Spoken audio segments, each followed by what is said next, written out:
para todos. Nuevamente, bienvenidos a este evento. Espero que sea un espacio para afianzar conocimientos, aclarar dudas y compartir experiencias alrededor del cultivo de banano, que es lo que nos convoca hoy día a todos.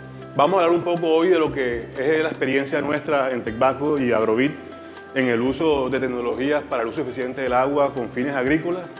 Lo que creemos nosotros que debe ser un camino para la productividad, pero también frente a la responsabilidad social y ambiental en nuestro entorno. Hace unos años, 2020, que entré a esta organización, empezamos a hablar sobre, o ya se venía hablando sobre el uso eficiente del agua. Pero la pregunta era, ¿por qué y para qué estamos hablando sobre el uso eficiente del agua con fines agrícolas? Para cumplir una normatividad nacional vigente que efectivamente así lo exige, era una política sincera frente a nuestra responsabilidad social y ambiental con nuestras comunidades, o es una apuesta real que busca el incremento de la productividad y la reducción de los costos asociados al riego, especialmente en fincas de banano. Pues la verdad es que para nosotros en Tecbaco y Agrobit es una amalgama de esos tres elementos que busca dar respuesta eficiente a un escenario de clima cambiante y una sociedad civil polarizada, en el medio de la cual desarrollamos nuestra actividad. Desde lo social y ambiental es imposible olvidar, aunque pasa mucho, en dónde desarrollamos nuestra actividad, en qué lugar de la geografía mundial desarrollamos nuestro lugar. Pues yo no sé cuántas zonas bananeras en el mundo tienen la complejidad de estar localizadas en el corazón de un hidrosistema tan importante para la vida y para el ambiente como es el nuestro. Nuestros ríos nacen en un parque nacional natural, el Parque Nacional Natural Sierra Nevada, y mueren en otro parque natural nacional, que es el Parque Nacional Natural Ciénaga Grande Santa Marta. Y en el centro de eso, una serie de comunidades que lamentablemente en pleno siglo XXI, muchas de ellas todavía no tienen resuelto su problema de saneamiento básico. En ese entorno tan complejo desarrollamos esta hermosa actividad. Eso quiere decir que todo lo que hacemos, para bien o para mal, impacta positiva o negativamente ese ecosistema, ese hidrosistema, ¿cierto? Y no es cualquier hidrosistema ni cualquier ecosistema, pues tiene una relevancia importantísima desde lo ambiental, tanto para el país como para el mundo. Pues no olvidemos que la Ciénaga Grande Santa Marta hace parte del convenio Ramsar, está protegido por el convenio Ramsar, que lo que busca básicamente es proteger los humedales a nivel mundial, que son importantísimos para la preservación de las aves migratorias que durante todo el año van de un lado del hemisferio del mundo hacia el otro. Sin esos cuerpos de agua que están ubicados particularmente en el ecuador del mundo, pues estas especies migratorias se verían abocadas a la extinción con los problemas ambientales que esto traería. Y nace los ríos, pues en la Sierra Nevada de Santa Marta, que es la montaña más alta del mundo que nace a nivel del mar, con una fábrica de agua, pero que por sus características de cuencas cortas tiene una alta vulnerabilidad al cambio climático, muy alta. Por ejemplo, si miramos la cuenca del río Magdalena, es muy amplia, recorre medio Colombia, sí es vulnerable obviamente al cambio climático, pero estas, por ser tan pequeñas, tan cortas, nuestras cuencas son muy vulnerables a los efectos que el cambio climático tenga sobre su ciclo hidrológico. Entonces nuestro gremio tiene una responsabilidad social y ambiental enorme, que complementa, por supuesto, el valioso papel de generador de empleo de manera digna que ya viene cumpliendo de manera exitosa y del cual nos sentimos completamente orgullosos. ¿Qué pasa cuando se habla de un clima cambiante, de un escenario de clima cambiante? Pues lo que pasa básicamente es que el cambio climático, en términos prácticos, son una serie de consecuencias que sobre el ciclo hidrológico tiene un proceso de calentamiento global que se viene llevando desde hace varias décadas por efecto de la acumulación de gases en la atmósfera. Esos cambios climáticos a veces no los percibimos porque la escala humana es muy corta comparado con la escala de los cambios que se dan a nivel mundial. Pero nos tocó vivir en la época en que esos cambios ya están cobrando una relevante importancia. Si vemos el ciclo hidrológico en términos generales, pues el volumen de agua disponible circulante en el ciclo hidrológico no ha cambiado. O sea, el ciclo sigue cerrando, no hay pérdida de masa de agua, no es que haya menos agua circulando ahora en la atmósfera o en el planeta. En términos generales sigue siendo la misma cantidad de agua. ¿Qué es lo que viene pasando? Lo que viene pasando es que si lo miramos ya espacialmente y temporalmente, sí se están dando unos cambios muy importantes. Espacialmente, pues, hay una serie de eventos climáticos localizados como el ENSO, que nosotros ya lo conocemos como el fenómeno del Niño, que lo que hace es que espacialmente las masas de agua se muevan de un lugar a otro. Por ejemplo, cuando en Ecuador hay Niña, hay mucha agua lloviendo allá, aquí en nuestro Caribe colombiano hay Niño. Entonces, digamos, el volumen de agua es la misma, pero está en otro sitio y se presenta una escasez o una sequía muy pronunciada en nuestro territorio. Eso en cuanto, digamos, a los cambios espaciales. En cuanto a los cambios de tiempo o de estacionales, pues hay que decir que aunque, por ejemplo, en la zona bananera siguen lloviendo los 1.300 milímetros, 1.200 milímetros de agua que caen al año, pues estos vienen cayendo ahora en unas épocas mucho más concentradas, unas épocas de lluvias menores, ¿cierto? Con mayor intensidad, que además trae unos problemas de inundación que no es el momento de hablar de ellos, pero que asimismo la época de estiaje o de sequía se amplía y se vuelve más intensa porque la evapotranspiración aumenta por efectos del incremento de la temperatura y la radiación solar.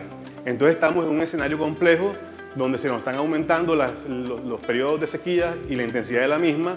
De hecho, parece ser que nuestro ciclo hidrológico aquí en el Magdalena, que históricamente es bimodal, o sea, tenemos dos puntos de época de lluvia, abril, mayo, la primera de menor importancia, de menor intensidad, y septiembre, octubre y noviembre de mayor intensidad. Parece que lentamente el ciclo va migrando a un modelo monomodal. Parece que en unos años pues, puede correrse la época de lluvia del primer semestre y unirse con la del último y tener unos periodos de 6-7 meses de sequía continua en nuestro territorio. Ya lo hemos vivido en algunos años en el Magdalena, los productores saben que así es. Lo que pasa es que esos cambios no son inmediatos, sino que son progresivos y a veces no nos damos cuenta de ellos, pero deberíamos empezar a pensar cómo enfrentar una situación posible futura de ese escenario. ¿Qué está pasando entonces alrededor de la agricultura y el agua? Pues primero que el cambio climático, como ya lo dije, trae como consecuencia una reducción en la oferta hídrica, sobre todo en las temporadas de estiaje, cuando más se necesita. Pero por otro lado hay un incremento de la población, que lo que trae como consecuencia es un incremento de la demanda alimenticia. Es decir, estamos en el peor de los escenarios. Y bueno, el incremento de la demanda alimenticia es un incremento también de la demanda hídrica para efectos de cultivo. Entonces estamos en el peor escenario. Por un lado se nos reduce la oferta hídrica y por otro lado se nos incrementa la demanda. Eso nos deja frente a dos escenarios. Uno, que es el que se ha venido dando, que es ampliación de la frontera agrícola. Para poder entregar más alimentos, pues ampliamos la frontera agrícola. El banano no es ajeno a eso.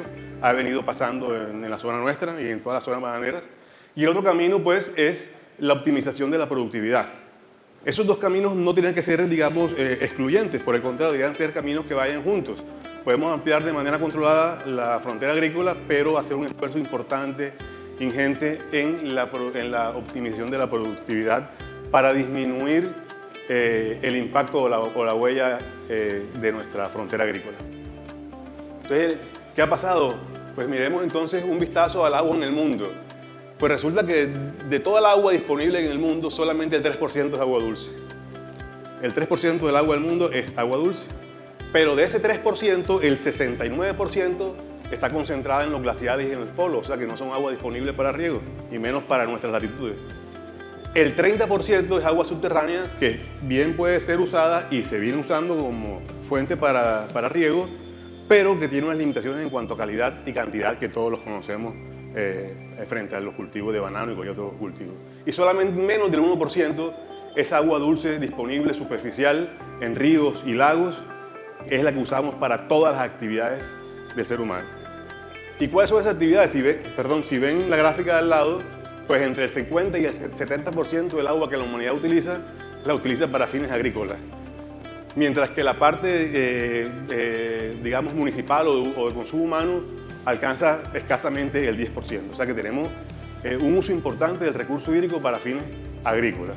Eso, por supuesto, pone la lupa de todo el mundo en el sector agrícola, porque obviamente somos los que más usamos el recurso.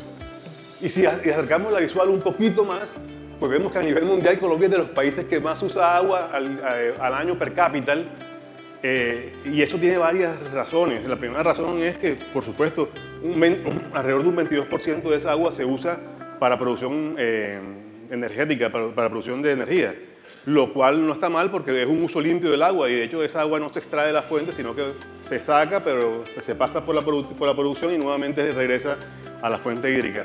pero casi el 50% del agua es usada con fines agrícolas. Y si hacemos un acercamiento más todavía y nos vamos a la zona donde nosotros desarrollamos nuestra actividad, pues encontramos, por ejemplo, que estos son los consumos en miles de metros cúbicos diarios de agua, por ejemplo, de Santa Marta, Barranquilla, Cartagena, el municipio de Zona Bananera y, por supuesto, el cultivo de banano de la zona bananera. Esta es una proporción grandísima comparado con el consumo de agua para las comunidades. Pero eso no debería ser un problema. De hecho, de ninguna manera los usos domésticos tendrían por qué pelear o competir con el uso de agua para fines agrícolas. Para dar un ejemplo, Río Frío con 30 litros por segundo soluciona su problema de agua potable. Y eso no hace ninguna mella, ninguna afectación al uso de las aguas que tenemos nosotros con fines agrícolas. Lo que ha faltado es una voluntad política que le solucione los problemas de saneamiento básico a esas comunidades, ¿cierto? Y entonces, como el Estado en sus obligaciones no ha cumplido esa función, entonces los lentes se van hacia los productores y entonces les ponen sobre sus hombros unas responsabilidades que naturalmente debería asumirlas el Estado. El Estado en muchos de estos lugares ha sido ausente. Entonces, esa es la realidad en la que estamos.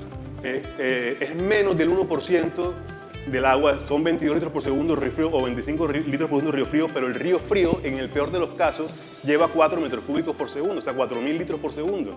Eso es como quitarle un pelo a un gato, pero digamos, la narrativa de calle es que es por culpa del uso agroindustrial de las aguas que algunas comunidades no tienen resuelto su problema de saneamiento básico. ¿Cómo se ha respondido ante este panorama? Pues el incremento de la población, la demanda alimenticia y la reducción hídrica, lo que se hizo inicialmente fue ampliar la frontera agrícola, poco incremento de la productividad en realidad, aumento de los caudales requeridos y un incremento en la explotación de las fuentes subterráneas. Las fuentes subterráneas se vinieron a iniciar su explotación una vez empezaron los temas de desabastecimiento hídrico en la región. Pero ustedes saben que el primer semestre del año hay un desabastecimiento hídrico. De hecho, hay lo que conocemos nosotros como pico y agua. Unos días llegan unos productores, otros días llegan otros productores para poder, digamos, garantizar el abastecimiento de todos y sobre todo la comunidad y sobre todo el caudal ecológico, teniendo claro que estamos en este marco, digamos, de una zona ambiental muy importante. Pero esa fuente subterránea ni es infinita ni está aislada de las fuentes superficiales. O sea, en verdad es un solo hidrosistema. Las fuentes superficiales recargan en el acuífero. De hecho, que si hay un desabastecimiento hídrico superficial, por supuesto que va a haber un desabastecimiento hídrico subterráneo. Es un tema que no van, digamos, desligados uno del otro. Sobre todo en la zona en que nos encontramos nosotros, porque resulta que el Magdalena parece una cuenca de libro.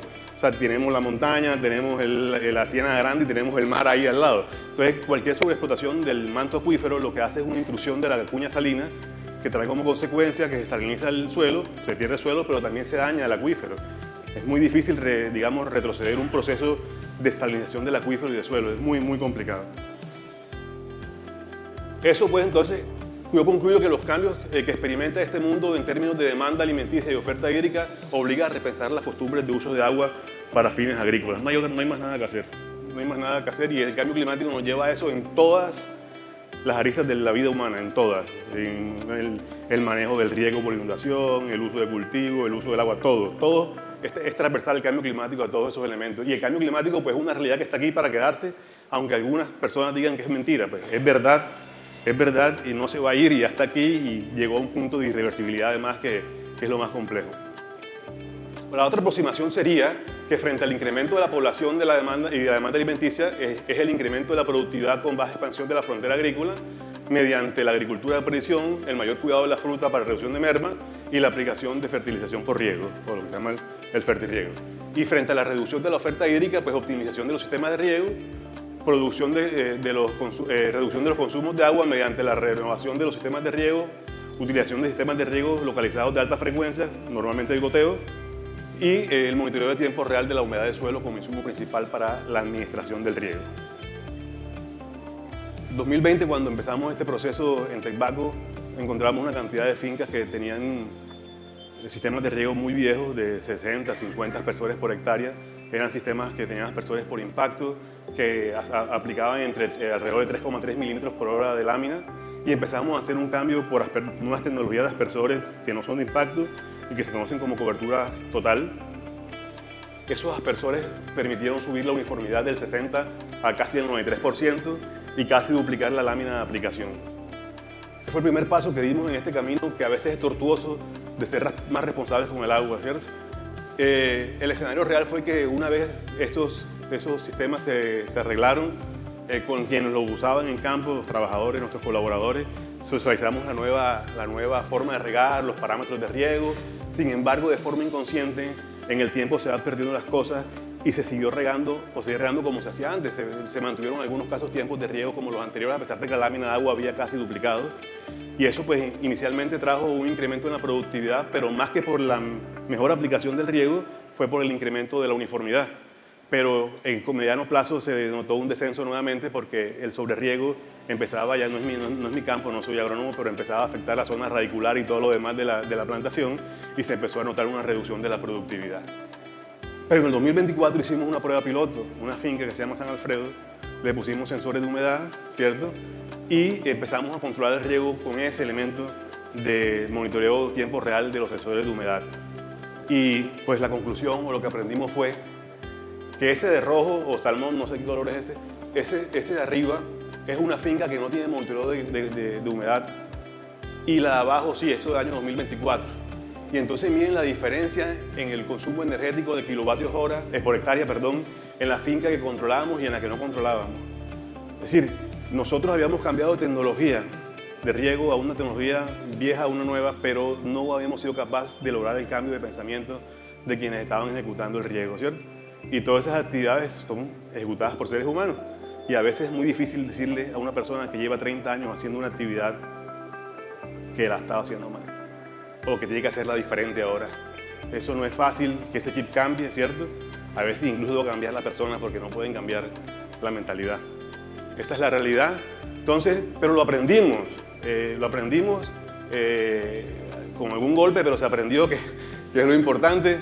Y entonces yo concluyo diciendo que la optimización de los sistemas de riego sin monitoreo adecuado de las condiciones de humedad del suelo no garantiza una reducción en el consumo energético ni de agua, ni un incremento en la productividad. Después dimos el segundo paso, dándonos cuenta de eso, y empezamos a instalar sensores de humedad en las fincas que transmiten en tiempo real la información, y además controladores de riego que también nos mandan el consumo hidráulico, el consumo de agua en tiempo real de la finca. Estos son los elementos. Lo que estábamos buscando era pasar de eso, de un administrador del riego que tenía puntos enormes, que salía de la franja, digamos, teórica de riego, a pasar a un riego de pronto con mayores frecuencias, pero con unos picos más bajos, y que nos permitiera mantenernos en un rango entre el 10% por debajo de la capacidad de campo y el 15% por encima de la capacidad de campo. Eso es lo que estábamos buscando. Para eso inicialmente fue necesario en las fincas establecer parámetros importantes del suelo como la capacidad de campo y el punto de maquinaje permanente. Inicialmente se hizo con laboratorio, tomaban muestras y se mandaban al laboratorio, pero rápidamente y en una búsqueda científica encontramos, hay unos papers que permiten hacerlo también en campo con el uso de los sensores de humedad. Y pues hay que hacerlo en condiciones de estiaje, donde no vaya a llover, porque si llueve nos altera los resultados. Entonces lo que se hacía era llevar a saturación el suelo y dejarlo sin riego 2 o 3 días y mirar entonces la curva de abatimiento. Esa curva de abatimiento tiene dos pendientes marcadas, la de la primera estadio y un segundo estadio mucho más tenue, y donde se intersectan esas dos curvas encontramos la capacidad de campo del suelo. Por ejemplo, si en el laboratorio nos había dado 32% la humedad para la capacidad de campo, aquí nos está dando 31,5, 31,7, o sea que era adecuado el método que se está usando para poder establecer humedad de campo de forma empírica, in situ. Pues entendimos entonces que esta es una gráfica que nos muestra una finca monitoreada, otra sin monitoreo, el consumo energético, pues ya pueden ver la diferencia también, que ratifica lo que habíamos encontrado en San Alfredo. Y si vemos desde el punto de vista de productividad, pues la finca de verde y la de salmón son fincas que no están monitoreadas, y vemos que la productividad a lo largo de los últimos 5 años fluctúa, digamos, en un rango que se mantiene en el mismo. Pero si vemos San Alfredo, que es el azul, pues en el año 2024 dio un brinco importante en productividad. Es la finca que tuvo mayor productividad en el año para Tecbaco. Eso no sería nada raro si no viéramos la historia. Históricamente nunca había pasado. San Alfredo nunca había tenido la mejor productividad de la empresa, y el único cambio que se hizo fue, bueno, después de haber cambiado el riego, incluir los sensores de humedad y controlar el riego con la información que él nos entregaba. En cuanto al uso del agua, pues el consumo no se hacía, cuando no hacíamos seguimiento del consumo de agua ni de la humedad de campo, la lámina se aplicaba de riego, estaba muy por encima, los primeros meses, muy por encima de lo que exigía supuestamente la evapotranspiración, pero una vez empezamos a controlar el riego con la humedad, pues ya nos fuimos por debajo y el consumo de agua bajó incluso un 14% en esta finca. Y el tercer paso, que es en el que estamos embarcados ahora, es en el paso de sistemas de aspersión a sistemas de riego por goteo o localizado de alta frecuencia, que lo que busca, en el 2024 hicimos las primeras 236 hectáreas, en el 2025 estamos en 100 hectáreas que ya se están instalando también. Es la apuesta de la empresa, de la organización en este momento, y digamos la experiencia que estamos teniendo en las fincas que hicimos el año pasado, que apenas estamos arrancando este año, es que durante la curva de aprendizaje pues se nos fue arriba, nos costó algo la curva de aprendizaje, se nos fue arriba el consumo, pero ya después de que aprendimos el tema, pues los consumos están 14% por debajo de fincas que trabajan con aspersión, comparada con aspersión de cobertura total, no de aspersión por impacto, que era la que inicialmente estábamos utilizando. En cuanto a la aplicación de la lámina de agua, pues lo podemos controlar mucho mejor por goteo. Pues ahí está en azul lo que por evapotranspiración habría que aplicar, y en naranja lo que estamos aplicando está muy cercano, en el 80% de las veces está por debajo de la aplicada, porque también media, además de la evapotranspiración, media la humedad del terreno. O sea, no es un solo factor de toma de decisión la evapotranspiración, sino que la humedad del terreno también nos dice, bueno, dice que son 4, pero la humedad está bien, apliquémosle 3. Y eso nos ha permitido reducir el consumo de agua. Quiere decir que el cambio climático y el incremento de la demanda alimenticia mundial nos obliga a cambiar las costumbres del uso del recurso hídrico superficial e incrementar la productividad. El primer caso es renovar los sistemas antiguos de riego. El segundo es que se mejore la uniformidad de riego. Después es el monitoreo y finalmente el paso a sistema por goteo. Es importante transferir esta información al personal de campo y que se encargue de la aplicación. Esto debe ser un proceso permanente, que no es fácil, pero que sin él seguramente cualquier esfuerzo va a ser estéril. Ellos son los que aplican el riego, ellos son los encargados de todo. Si no estamos sobre la transferencia de conocimiento a ellos, pues no va a pasar nada en realidad. Y finalmente, si nosotros, y me refiero a todos los que intervenimos de una manera u otra en la cadena de producción de banano, no estamos convencidos que el uso de la tecnología puede darnos la mano en la disminución del consumo hídrico, la reducción del consumo energético y el incremento de la productividad, todo esfuerzo va a ser estéril. Bueno, muchas gracias.